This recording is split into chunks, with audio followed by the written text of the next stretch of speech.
Mientras vamos a estudiar la configuración externa del corazón, ¿sí? Entonces, en este espécimen, que es un corazón pues de un individuo que a lo mejor se dedicaba a hacer deporte, está muy, muy grande, ¿sí?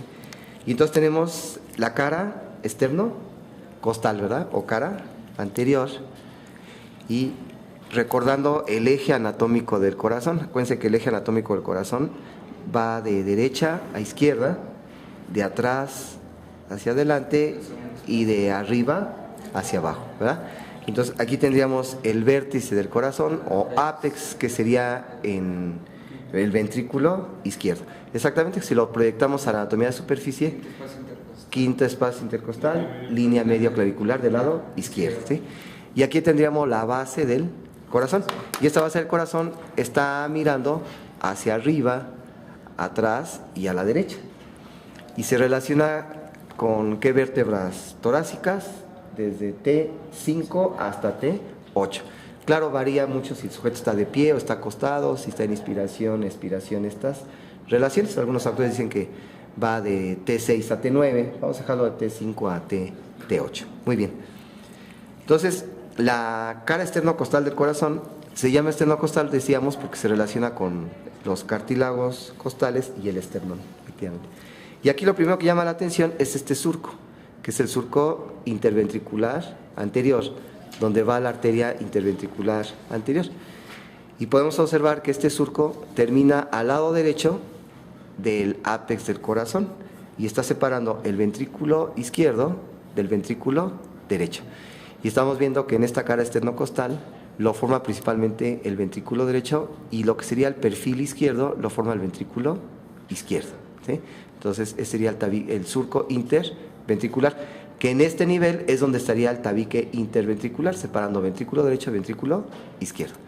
Si vamos hacia arriba, vemos aquí este apéndice, que es la auriculilla, ¿sí?, antes llamada orejuela derecha, que tiene forma de un triángulo. Y del otro lado, apenas se asoma parte de la auriculilla izquierda, que tiene forma de una S itálica, que viene de la cavidad del atrio izquierdo. Y vemos que estas auriculillas, la derecha y la izquierda, están abrazando estos dos grandes troncos, ¿verdad? Tengo un gran tronco hacia adelante que se va dirigiendo hacia atrás, hacia la izquierda y hacia arriba, que es el tronco de la pulmonar, que aquí podemos ver que viene del ventrículo derecho, ¿verdad?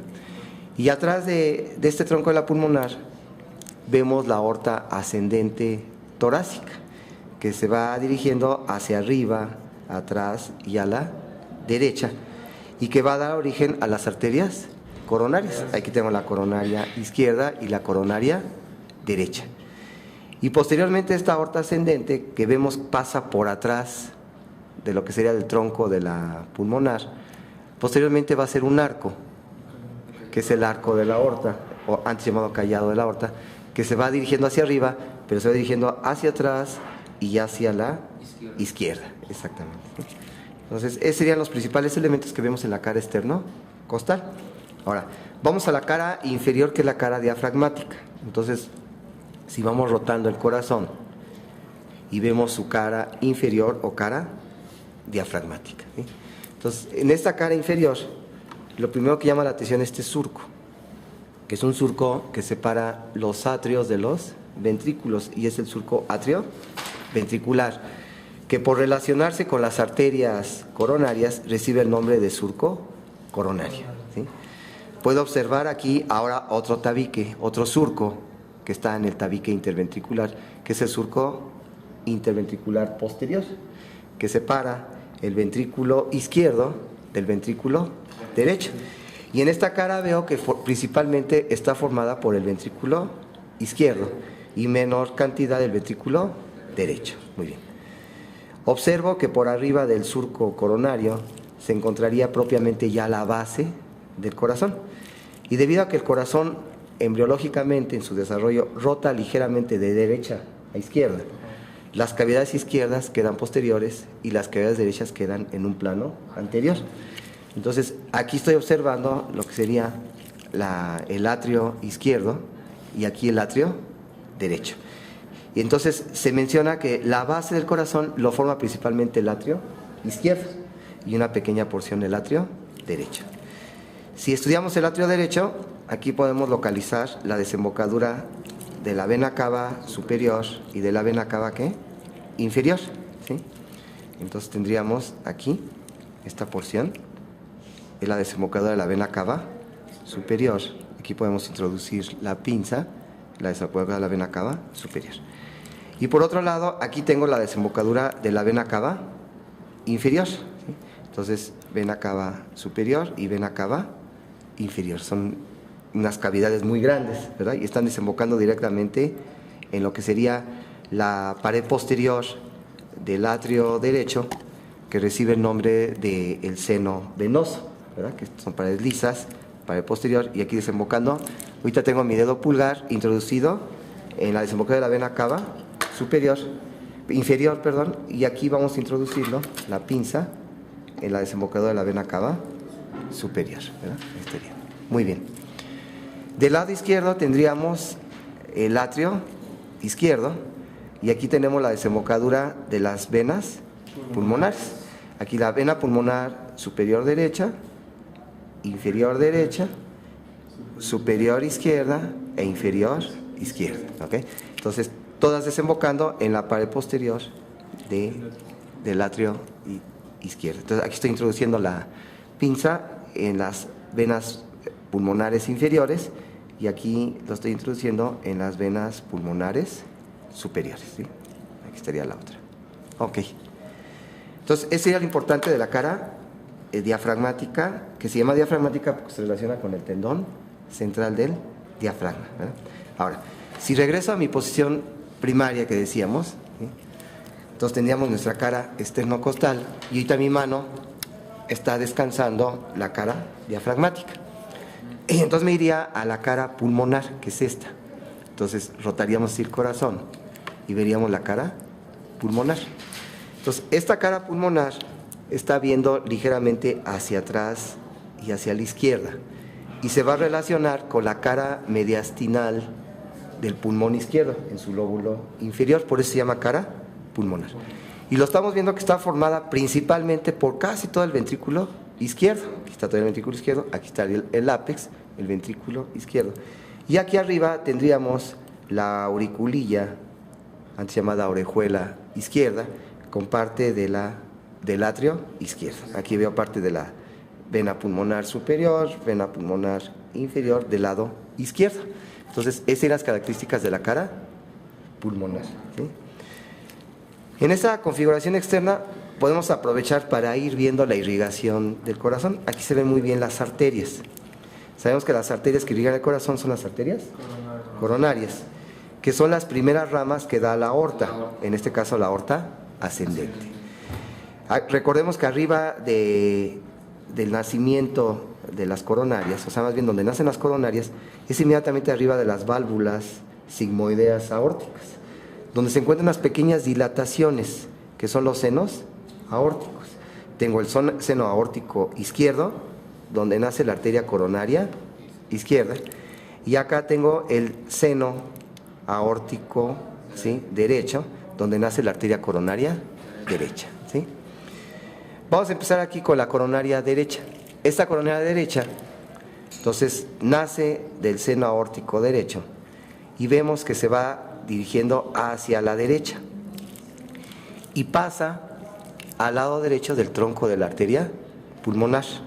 Entonces vemos aquí la arteria coronaria derecha, y aquí va dando ramos que se van dirigiendo hacia el atrio izquierdo. Uno de estos ramos es muy importante, que va a llegar a una estructura que está inmediatamente por delante de la desembocadura de la vena cava superior. Aquí tenemos tomada la vena cava superior, y en este punto quedaría el nodo sinoatrial, que es el marcapaso, que es el que va a regular la frecuencia cardíaca. Es parte del sistema de conducción del corazón, que en la gran mayoría de los casos está irrigado por la arteria coronaria derecha. En menor proporción también irriga la coronaria izquierda. Si seguimos la coronaria derecha, vemos que va hacia el lado derecho, pasa al lado derecho del tronco de la pulmonar y se va dirigiendo por el surco coronario, por el surco atrio ventricular y llega a la cara diafragmática. Y aquí en la cara diafragmática, ¿sí?, va a terminar dando la arteria interventricular posterior. Entonces aquí estamos viendo parte de esta arteria interventricular posterior, que sería la terminación de nuestra coronaria derecha. Antes va dando algunos ramos, por ejemplo aquí va dando un ramito, que se va al borde derecho del corazón, que es la arteria marginal derecha. Y esta arteria interventricular posterior va a irrigar la porción posterior del tabique interventricular. Entonces podemos ir repasando que nuestra coronaria derecha va a irrigar propiamente a casi todo el atrio derecho, parte de la cara anterior del ventrículo derecho, la cara posterior o inferior diafragmática del ventrículo derecho y también el tercio posterior del tabique interventricular a través de la arteria interventricular posterior. Si ahora nos pasamos a la coronaria izquierda, vemos que esta arteria coronaria izquierda en realidad es un tronco. Aquí lo estamos viendo, porque este tronquito, cuando llega al lado izquierdo de la arteria pulmonar, aquí está la arteria pulmonar, cuando llega al lado izquierdo de la arteria pulmonar, se divide en dos ramas, ¿sí?, que sería la arteria interventricular anterior, que está descendiendo por el tabique interventricular anterior, por el surco interventricular anterior, en la cara externo-costal del corazón, y un tronco posterior, que es la arteria circunfleja. Y esta arteria circunfleja se va por el surco coronario o atrio ventricular, pero ahora del lado izquierdo, y da la arteria marginal izquierda, que va por el borde izquierdo del corazón. Y en ocasiones se continúa por el surco coronario, aquí lo estamos viendo que ya está hipoplásica, es pequeña, y muchas veces se anastomosa con la arteria interventricular posterior, que es rama de la arteria coronaria derecha. Exactamente.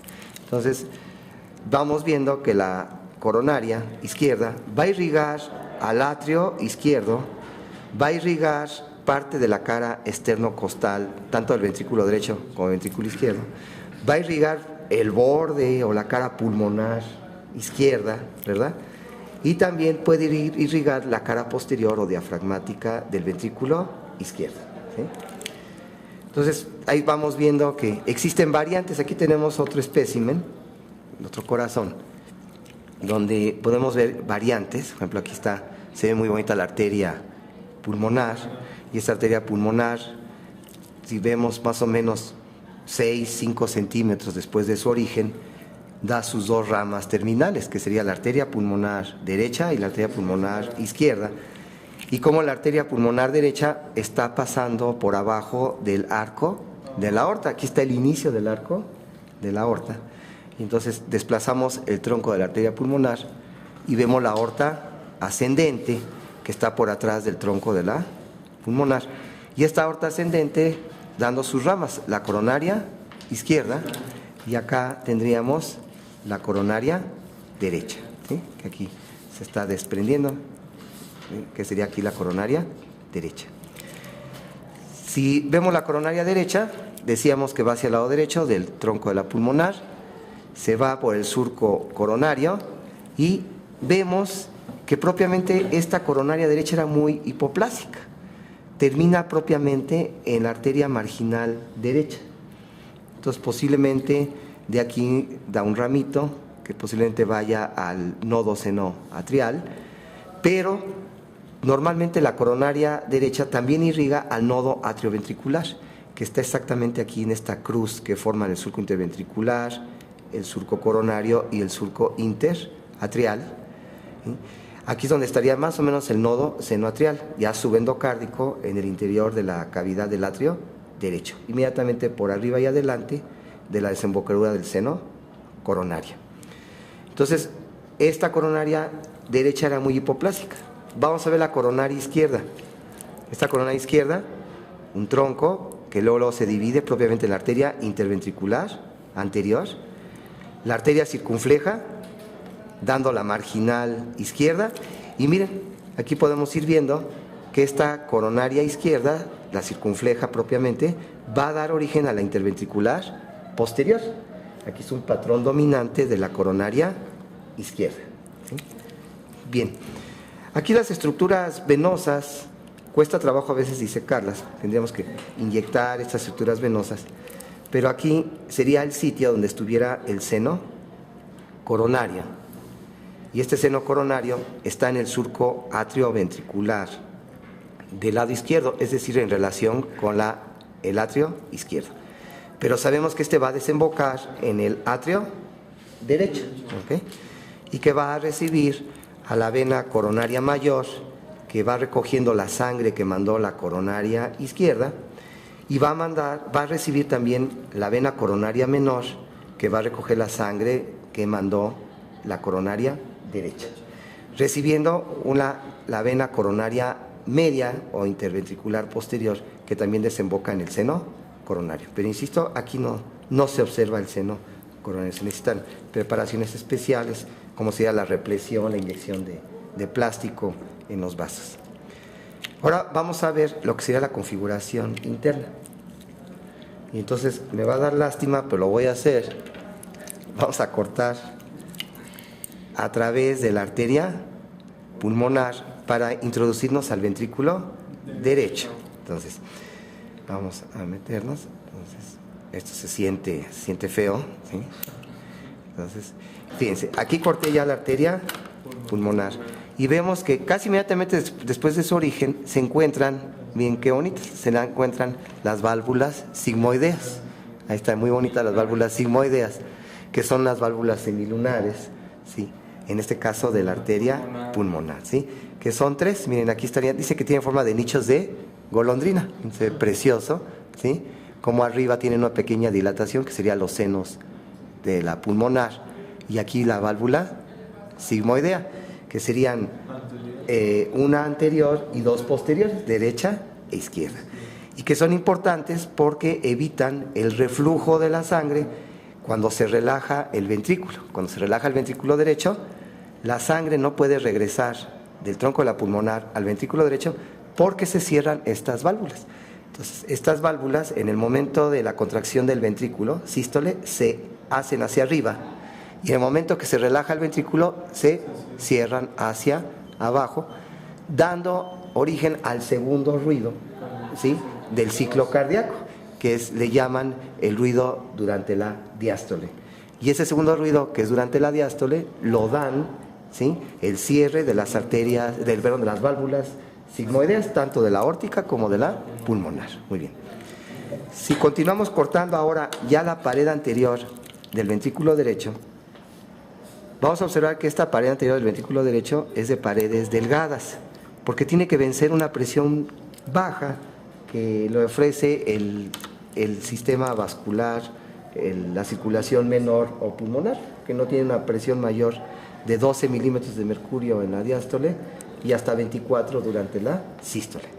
Muy distinto al ventrículo izquierdo, que durante la sístole es de 120 y durante la diástole es de 80 milímetros de mercurio. Entonces, si abrimos la cavidad del ventrículo derecho, vamos observando aquí que es como entrar a unas cavernas, ¿sí?, como si fueran las grutas de Cacahuamilpa, ¿sí?, que cada vez están más mejor arregladas, ¿sí? Y entonces miren, ahí están las grutas de Cacahuamilpa. Entonces, ¿qué estamos viendo allí? Están viendo trabéculas carnosas, ¿sí?, que en el caso del ventrículo derecho son menos abundantes y más gruesas, mientras que en el ventrículo izquierdo son más abundantes pero menos gruesas, exactamente, más delgadas. Y aquí lo primero que llama la atención es que veo, ¿sí?, un arco. Ahí está este arquito, ¿sí?, este arquito, que es una especie de un puente que va, aquí tendríamos el surco interventricular, y entonces va del tabique interventricular hacia el pilar anterior o al músculo papilar anterior, ¿sí?, que es el fascículo arqueado. Es el fascículo arqueado o banda moderadora, que aquí funciona como un andamio para que sobre él, sobre ese puente, ¿sí?, vaya la rama derecha del haz atrioventricular o haz de His, que forma parte del sistema de conducción del corazón, que viene del nodo atrioventricular después sale el haz atrioventricular, y el haz se divide en una rama derecha que va al ventrículo derecho y una rama izquierda. Entonces esta rama derecha va exactamente en este fascículo arqueado. Podemos observar aquí en el fondo parte de las cúspides o valvas de la válvula tricúspide. Ahí estarían, ¿sí? Ahí estarían. Y vemos que en los vértices de los músculos papilares, ahí está, en el fondo ahí se ve un músculo papilar, de su vértice están haciendo las cuerdas tendinosas que llegan a las valvas. Ahí está bien. A las valvas de la válvula tricúspide, que son una anterior, una posterior y una septal. Y que son importantes porque se cierran durante la sístole y dan origen al primer ruido del ciclo cardíaco. Entonces, el primer ruido es en la sístole y lo dan el cierre de las válvulas tricúspide y mitral, mientras que la diástole lo da el cierre de las válvulas pulmonar y aórtica. Entonces, bien, está preciosa ahí también ahí con la iluminación que tenemos de nuestra cámara fabulosa, pues ahí se ve, ¿verdad? Muy bien. Aquí arriba observo una cresta que está separando la salida de la arteria pulmonar de la entrada de la aurícula o atrio derecho a través de la válvula tricúspide. Esta es la cresta supraventricular, que me está separando propiamente la cámara de llenado, que es posterior, de la cámara de vaciamiento, que es anterior. Entonces quiere decir que la sangre va circulando dando una rotación más o menos de 140 grados. ¿Okay? Entra por el agujero atrioventricular derecho ocluido por la válvula tricúspide y después da la vuelta 140 grados y sale hacia arriba y a la derecha por la arteria pulmonar. ¿Sí? Entonces, esos serían los principales elementos que podemos estudiar aquí en el atrio derecho. Miren, es fabuloso ahí cómo se va viendo, ¿sí? El músculo papilar, y del músculo papilar saliendo las cuerdas tendinosas y llegando acá arriba a nuestras valvas del atrio. Muy bien. Ahora, vamos a meternos hacia el atrio derecho, ya que estamos aquí. Entonces, para meternos al atrio derecho, vámonos a la base del corazón. Y entonces tendríamos aquí el orificio de la vena cava inferior y acá el de la vena cava superior. Entonces, vamos a comunicar estos dos orificios que están en la pared posterior del atrio derecho. Es decir, estoy cortando el seno venoso. Entonces, ya entré allí al atrio derecho. Entonces, si abro el atrio derecho, lo estoy viendo por atrás, lo primero que llama la atención es que aquí, en su pared lateral, la voy a tomar con la pinza, observo que tiene muchas rugosidades, ¿sí? Y que estas rugosidades vienen de una cresta. Arriba, ahorita mi dedo está señalando la cresta, y como dientes de peine saliendo estos pliegues. Entonces, la cresta es la cresta terminal, que en la superficie forma el surco terminal y que va por delante de la desembocadura de la vena cava superior y termina hacia abajo por delante de la desembocadura de la vena cava inferior, porque ahorita lo que hicimos fue comunicar la desembocadura de la vena cava superior con la vena cava inferior con la superior.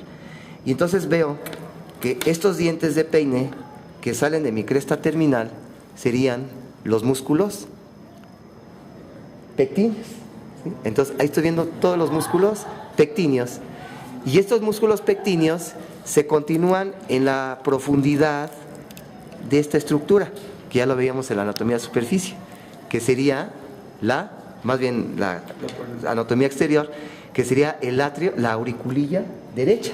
Entonces, mi dedo ahorita está dentro de la auriculilla derecha, entonces estoy aprendiendo que la auriculilla derecha en realidad es un fondo de un saquito, y que las paredes de ese fondo de saco son totalmente rugosas por la presencia de los músculos pectíneos, ¿sí? Entonces, estos músculos pectíneos vienen desde la cresta terminal, ¿ok? Esta cresta terminal en la superficie forma el surco terminal, que por delante de la desembocadura de la vena cava superior es donde se encontraría el nodo sinoatrial o el marcapaso del corazón. Ahora, Ese sería lo importante en la pared lateral del atrio derecho. Pero ahora me voy a la pared septal. Esta es la pared septal. Y aquí en la pared septal, en realidad corresponde al tabique interatrial, y que en el feto estaban comunicados por el agujero oval, pero que en el momento del nacimiento ese foramen oval se ocluye y forma una fosita.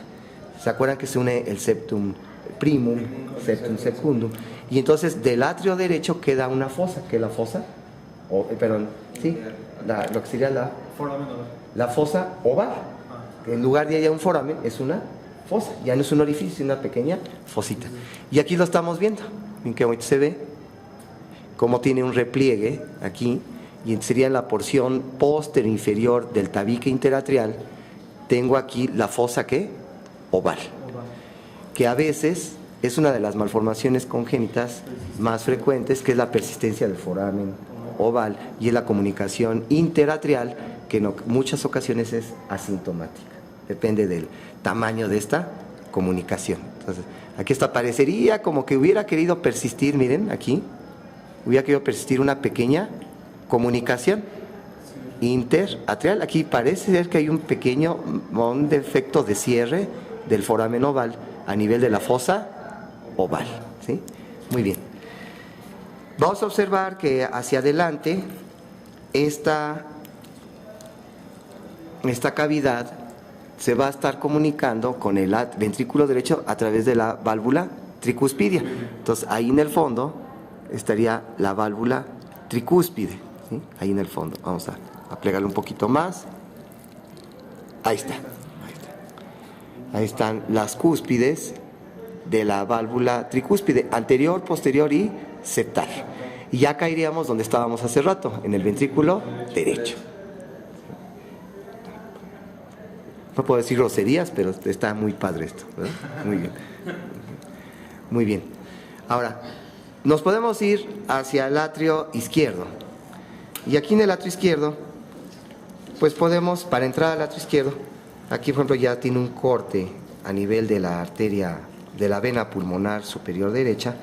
Podemos aprovechar aquí y vamos a comunicar las dos venas pulmonares superiores, la derecha con la izquierda. Y entonces, aprovechando este corte que ya tenía, y voy a entrar a lo que sería al atrio izquierdo. Y entonces lo primero que me llama la atención, ¿sí?, es que en su pared lateral es lisa, muy distinto a lo que veíamos en el atrio derecho, que era muy rugosa, eran los músculos pectíneos con la cresta terminal. Y entonces, en cambio, esta es lisa.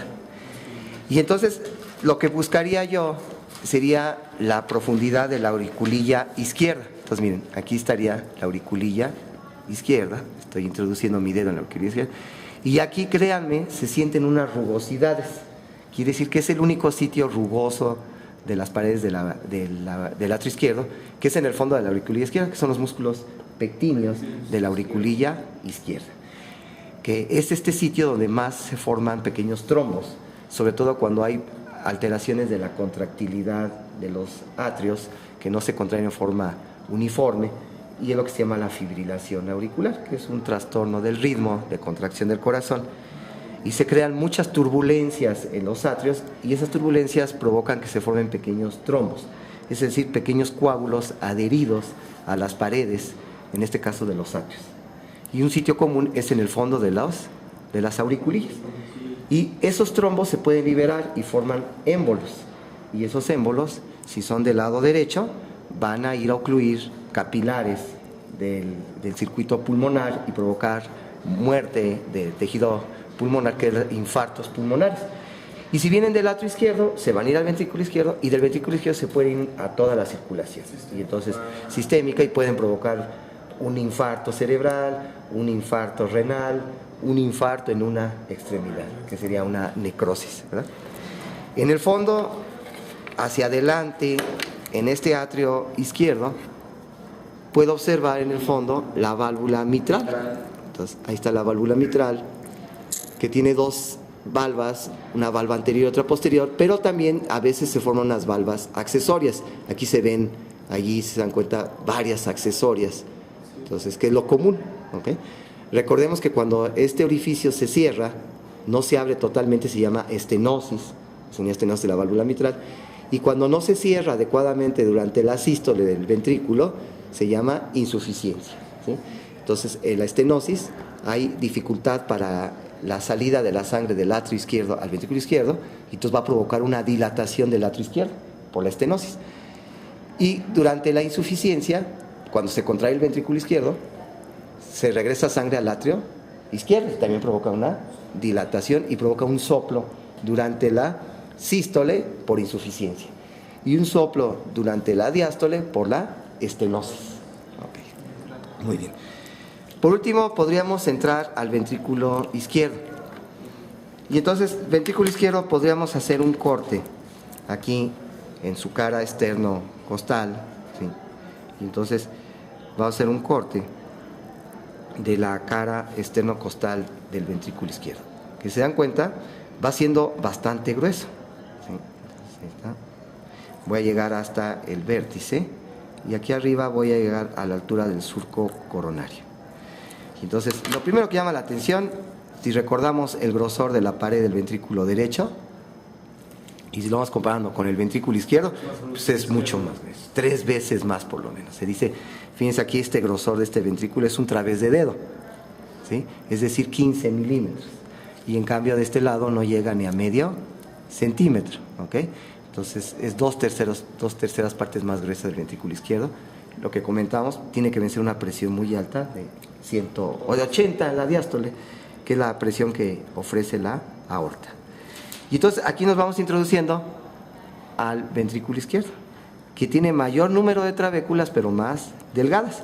Y aquí lo primero que llama la atención es un músculo papilar, ahí está, que está en la pared anterior. Entonces es el músculo papilar anterior, y atrás se vislumbra apenas el músculo papilar posterior, ¿sí? Entonces ahí estaría el posterior, es este, y aquí estaría el anterior, ¿verdad?